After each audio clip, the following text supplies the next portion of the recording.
సచివాలయంలో ట్రాఫిక్ అసిస్టెంట్లుగా విధులు నిర్వర్తిస్తున్న ట్రాన్స్జెండర్లతో మహిళా శిశు సంక్షేమ శాఖ మంత్రి సీతక్క సమావేశం జరిపారు. 6 నెలల క్రితం రాష్ట్ర ప్రభుత్వం పలు సంస్థల అధికారుల సూచనలు సలహాలతో 44 మంది ట్రాన్స్జెండర్లను ట్రాఫిక్ అసిస్టెంట్లుగా నియమించారు.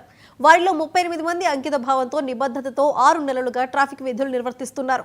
వారి పనితీరు, అనుభవాలు, కష్టసుఖాలను తెలుసుకునేందుకు మంత్రి సీతక్క వారితో సమావేశమయ్యారు. ఎలాంటి గుర్తింపునకు నోచుకొని తమకు ఉద్యోగాలిచ్చిన ప్రభుత్వానికి ట్రాన్స్జెండర్లు ధన్యవాదాలు తెలిపారు.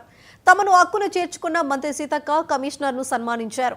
అవకాశం కల్పిస్తే ట్రాన్స్జెండర్లు కూడా వివిధ ఉద్యోగాల్లో రాణిస్తారని మంత్రి Seethakka Hyderabad police commissioner CV Anand అన్నారు.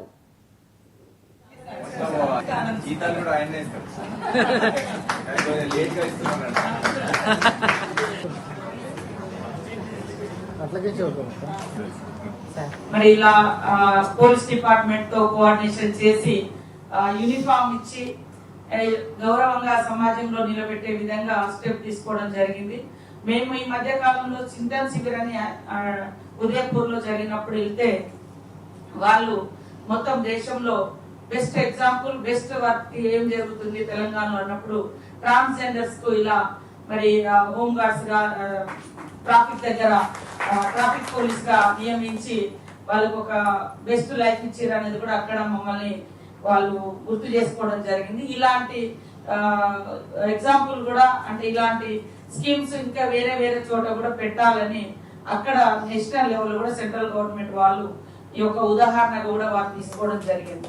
కాబట్టి ఇంకా ఇందాక ఆనంద్ సార్ అదే విధంగా అనిత గారు మేమందరం అనుకున్నది వేరే డిపార్ట్మెంట్స్ లలో కూడా వేరే వాళ్ళకి ఇచ్చేటువంటి ఛాయిసెస్ ఏదైతే ఉందో మీకు కూడా కల్పిస్తే బాగుంటది అనేది దాంట్లో సీఎం గారు కూడా ఇట్లా డిఫరెంట్ వాళ్ళని మరి ఈ సమాజంతో ఇంక్లూజన్ చేసి వాళ్ళకు కూడా ఈక్వల్ ఆపర్చునిటీస్ ఇస్తే బాగుంటది అనేది వారికి కూడా స్పెషల్ గా ఇలాంటి ఆలోచన ఉంది. కాబట్టి తప్పకుండా మేము మిమ్మల్ని ప్రోత్సహిస్తాం.